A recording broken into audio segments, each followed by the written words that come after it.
We wanted to try Black Locust again. This is from Chris Bartek's property. And remember I blew the dust around and I got poisoned. I got poisoned by the dust in my eyes. So I have goggles and mask. And it's narrower on this end and thicker on this end. Okay, and when I looked, there was a check, kind of a wedge check. But if I split it, it would go into nothing and then into the thick part. So I'm gonna look at it, and then we're gonna show you how I use the circular saw, make a couple of cuts. I'll be happy to get 2 nice staves out of this. Okay, last time I made staves, I took off the bark and the sapwood, and you see this white? That's sapwood too. That was in the limbs. I was told I have to take it down to a ring below this sapwood. So what I think, to be on the safe side with this project, is we're just going to cut this in half, because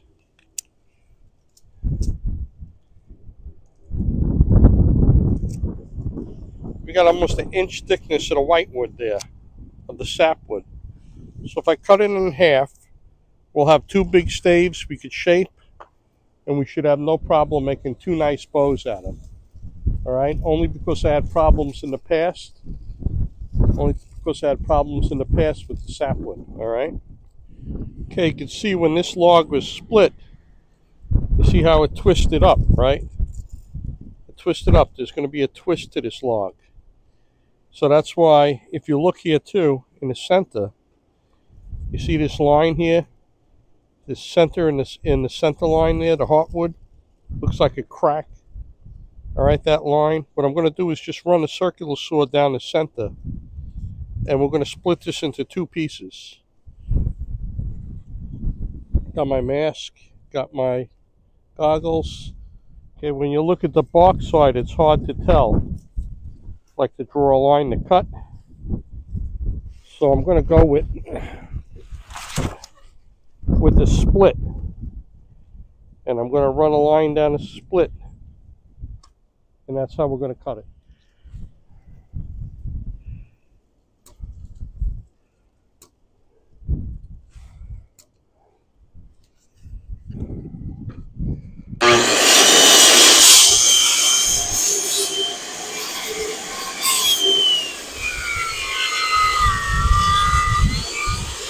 Okay, what I did was make a start and cut with the circular saw. I'm going to try and keep the dust down. I'm going to try and split it now.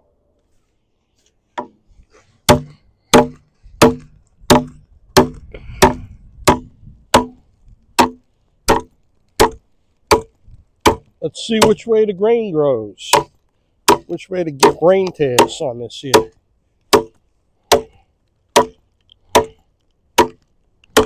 I made a little cut with the circular saw. I didn't want to make too much dust, but I wanted to make a start for it to split.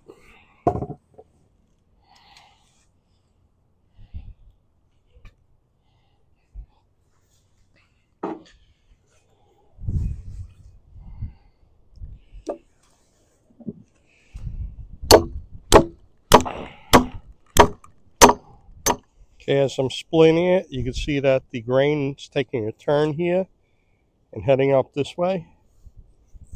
And we're going to let the bow split however the grain goes. You can see how we had that center line, almost like a split where the heartwood is down the center. It's following that line. It's just at the end I had to go off a little bit with the circular saw and start splitting, and as soon as it went a couple inches down, it started following it.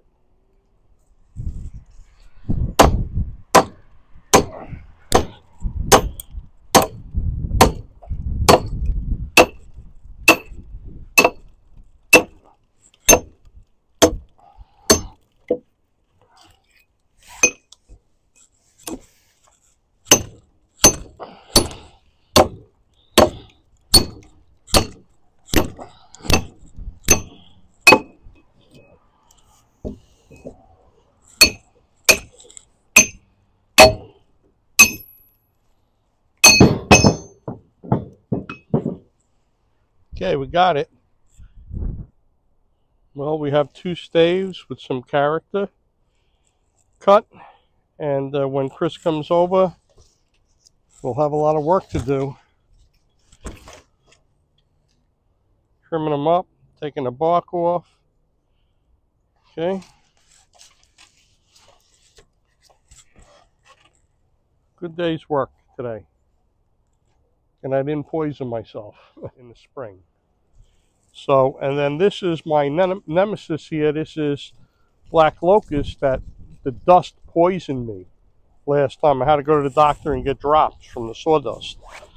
And what I think happened was the leaf blower blowing all the dust away really got to me. I'm going to try and cut one straight edge on this Black Locust and then decide what I'm going to do. I'm going to leave one naturally twisted, but I'm going to just try and straighten out one and see what I got underneath the bark.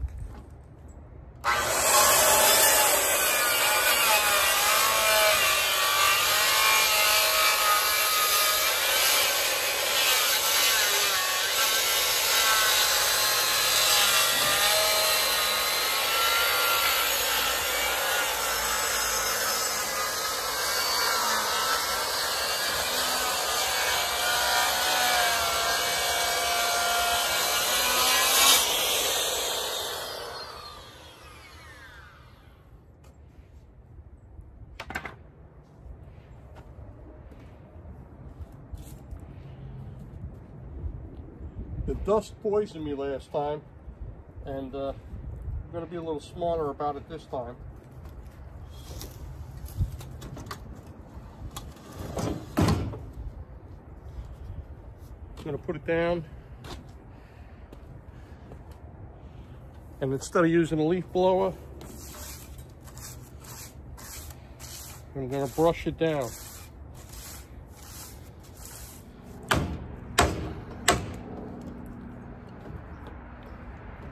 Almost there.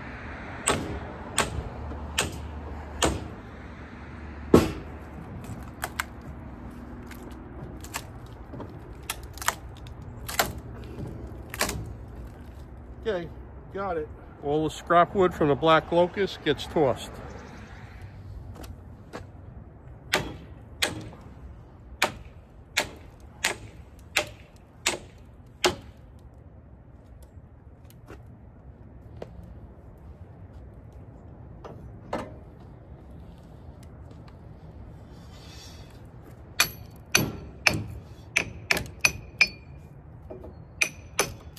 That was easy.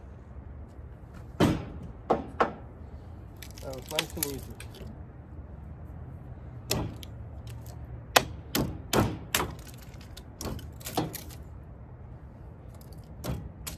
Okay, now I got to work on the other end. Okay, seems to be going good so far. Every little bit I take off, I can see where it's going to be trimmed some more. And, you know, got nothing to lose. Got such a big twist, you got nothing to lose. Okay, just gonna trim it up, but look at the sapwood. See how thick this sapwood is? And that's all got to come off before we could even start thinking about shaping it. We're gonna take it down to a ring below this white. Okay, so carefully, I'm still wearing the mask and the glasses because I got some dust on here that's still flying around. But I trimmed up this stave. Pretty nice. Take a look at it. Okay, it's not too bad. Okay, this is going to go back in the trailer, and we'll see what we're going to do with it. But the interesting thing is, underneath the bark layer, you see all this white? That's got to be removed. That's sapwood. I decided today's the day I'm going to trim the second Black Locust stave. And as you can see, last time I made it staves, it had this white layer in it. They said that white is still sapwood layers, even though there's rings through it. And you have to remove all the sapwood. The sapwood and the bark is what's really poisonous on this Black Locust. But what I'm gonna do is just run the circular saw down on each side of this white and then I'll worry about chasing a ring once I get rid of the majority of this wood. Put a cut on this one side in that white wood, and I'm going to flip it around, and I'm going to do the other side now, cut the other side of the white wood, and then this way we have easy to get down to a growth ring without that sapwood. And from what I understand, the sapwood and the bark is really the irritant. So look here, you see we got this other white wood. I'm going to run a pass through here. So we'll see what happens.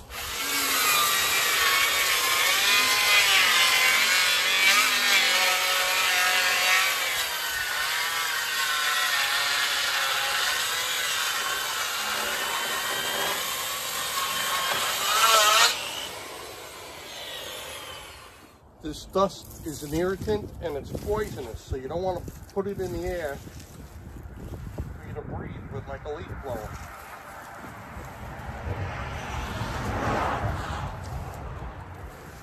You gotta wear a mask and be careful.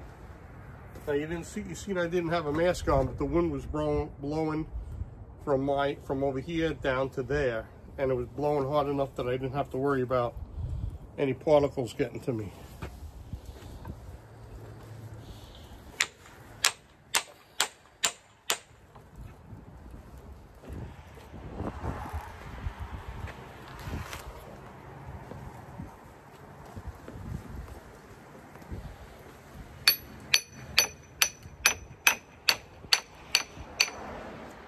Going pretty good, really good.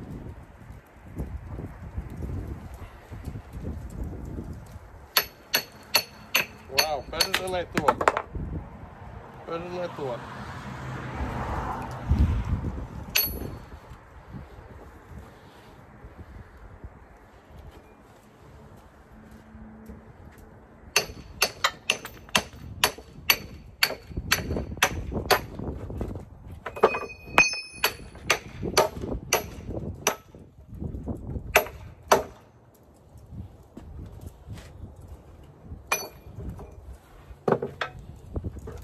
Look at that.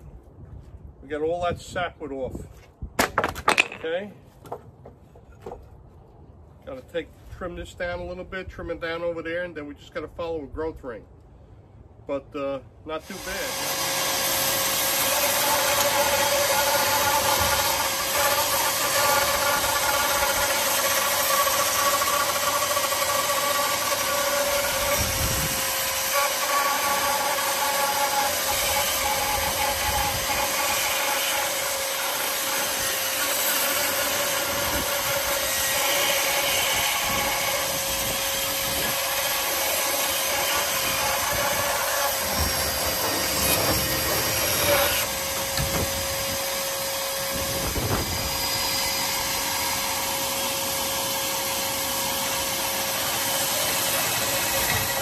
There are some deep gouges. You know, I took off that sapwood, and I'm going to use the power planer to get down, and then we'll follow the growth ring afterwards.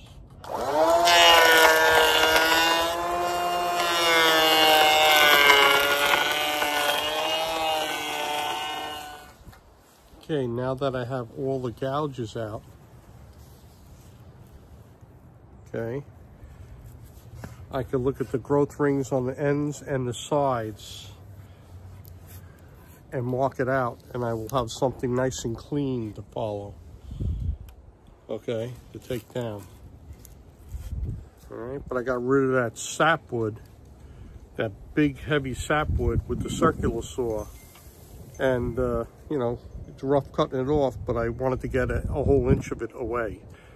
And it beats using the draw knife. I'll tell you, it worked out good. Then I trimmed it up on the bandsaw.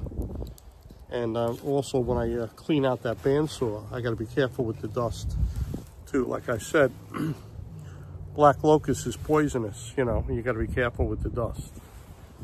All right, so that's it.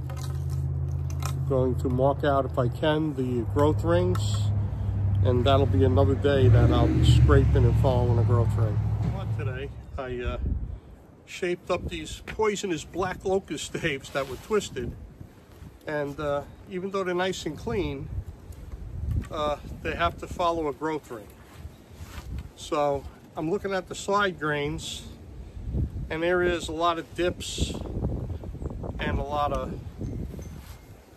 work to be done to follow the growth ring. So I don't even know if all the work I did today was worth it or not. But tell you what, I got more of a workout than if I went to a gym. So I guess all in all, it's a good day. I worked outside, got fresh air with a mask and goggles so I didn't get poisoned this time.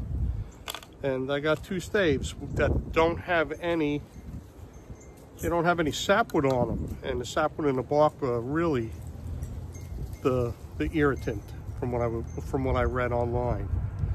So we still got to be cautious of the dust when you sand these and all. But this is it. Next, we have to try and follow a growth ring.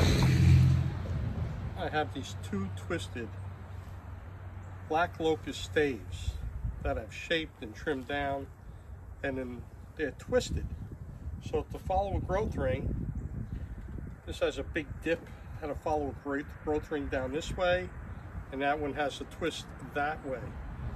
And I got this scraper from Pine Hollow Longbows. It's, you know, I like the feel of a media scraper here. And I did the best I could to follow a growth ring here. And I think I got it where I can lay it out and trim it and not worry about it breaking. It was quite a project, quite a chore to get these to shape with the direction of the growth ring. Gonna have a narrow limb design, and I'm gonna lay it out, see what it looks like. A lot of work. Even though I love making bows, the following the growth ring part, I'd rather just peel the back off of a whitewood and use that. So we're going to shape this out, and then I'm going to see, maybe I'll put it on a back set jig because it's raw wood, and we'll try fire and hardening the Black Locust, my poisonous friend. This Black Locust stave is 66 inches. As you saw, it has a twist that way and a little twist this way, and I sanded the end rings so I could chase the growth ring, and I looked at the top. I have this scraper from Pine Hollow Longbows. I really like it. It's a lot better than little flimsy cabinet scrapers. And the design I laid out on the bow, from the 8 1/4 inch, so it's 8 1/2 inch, so it's 4 1/4 from center to this mark. I have 8 inches on the end, and it's a 1/2 inch here and 3/8 there, and I got a taper. Okay, that's the design. And of course, when you sand it, it'll get a little narrower. And then from here to here, from that fade out to here to the 8 inch mark, okay, I measured the center. It's 20 1/2. So 10 1/4 inches, I marked the center. And at that midpoint, it's 1 1/4 inches wide. And I did the same down the other end. Okay, so that's going to be the layout of the bow. And when I cut it on the bandsaw and I trim it up, I cut it really careful with the face this way, straight up. And as I'm pulling it through, if I see it dipping, I actually dip this. I try to make this as I'm cutting it, so that the face here, okay, the face, or what we'll say is the back of the bow, is straight up and down as I pull it through the bandsaw. All right? A lot of guys will use a draw knife, and that's good, it's safer. All right, but I'm old, I'm tired, I use some power tools. Okay, so here it is, roughed out Black Locust. Thin limbs, a little wider. Okay, we got about 1/2 inch or so. We're going to take it down on the sander, shape it, get it floor till it a little bit, and I'll get it to bend. And then, I don't know if it's going to happen today, but eventually it's going to go on a back set jig. And then in a day or two, fire hardened. Okay, I got the belt sander out. And I'm going to shape it up nice. And I'll show you when I'm done. Got my goggles and my mask on because this stuff is an irritant and poisonous.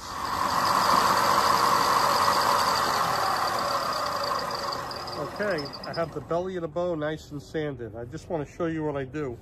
When the limbs are straight, I use my palm and I hold it like this and I go back and forth, okay? When the limbs are twisted, like this here is twisted, it's flat here, and then as I pull it down, I see it twist like this, so I turn it. I try to go with what the back of the bow is. So if I hold my hand like this and I pull through and it starts to twist up, I twist it up. Okay, now since I'm going to have narrow limbs, about 8 inches here, okay, I'm going to have narrow limbs, what I'm going to do is take care of the limbs first before I move down, okay, because I don't want to make the whole thing. I want to get this straight first, these ends, and then I'll move up to the next section, and this will be hanging off, it'll be done, okay, and then I'll move up to the middle. So, here we go.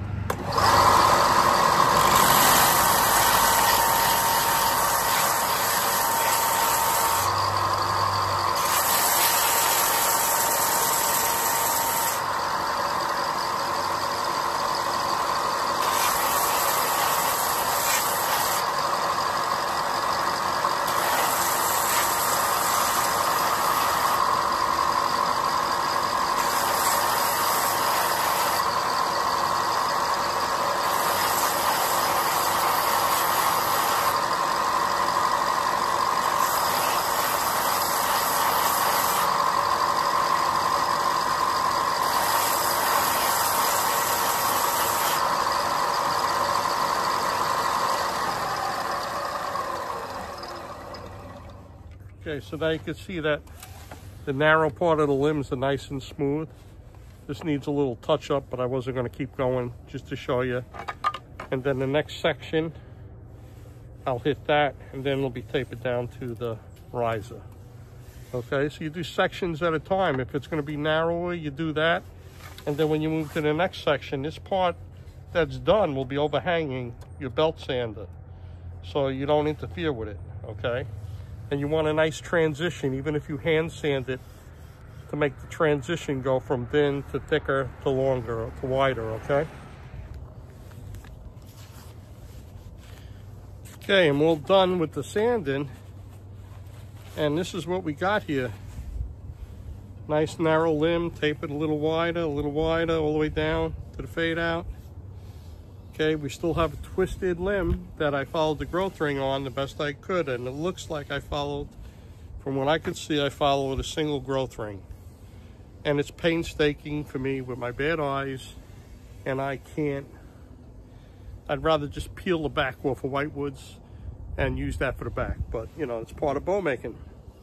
So anyway, this is gonna be put on the back set jig. I may try and do that now.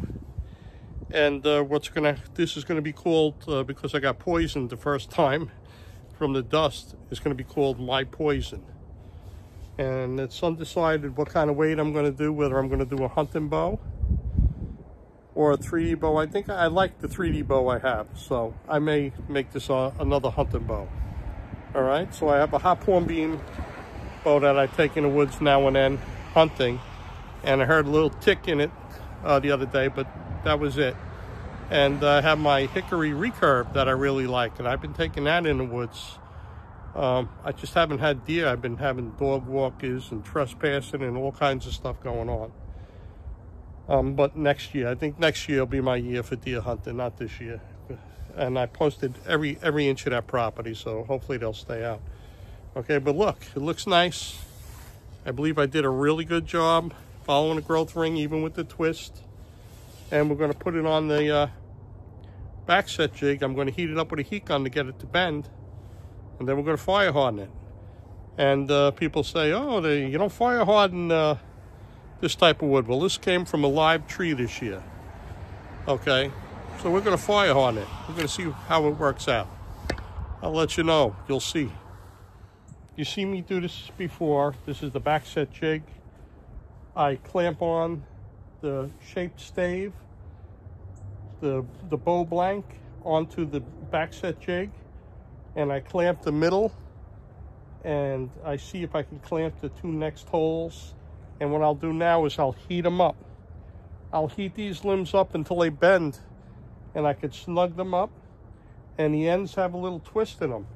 You want to make sure that they're good and hot, and that they'll conform to the bend. When you clamp them down, you can take the twist out and make them flush against that back set jig, okay? And I have the clamps facing away from me, and this way you can go back and forth like this, instead of having to clamp it away and having to go around. This is how we do it. And what I'll do is I'll do the inner limb first, and then the outer limb. And the outer limbs are where they have the twist, and I want to get them, make sure they're good and hot. I have a timer on my phone. I usually set it for, I'll set it for 10 minutes just to see how it is. And I actually go until I see that it wants to give. Once it starts where it wants to go and bend, and I can put on a clamp and tighten it up, it's usually around 10 minutes to 15 minutes, depending on the wood, the moisture, everything. All right, so this is preparation for fire hardening. This was a live tree, and we're taking out moisture doing this too. And we're getting it ready for fire hardening.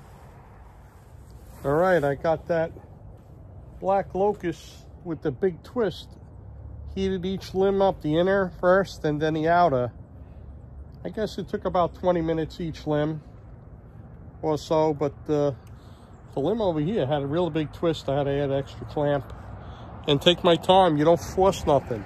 You heat it up until it wants to bend. So I heated them up and they conform to the bend. And the next step will be reversing the clamps in preparation for fire hardening. So this is going to be a two-part video.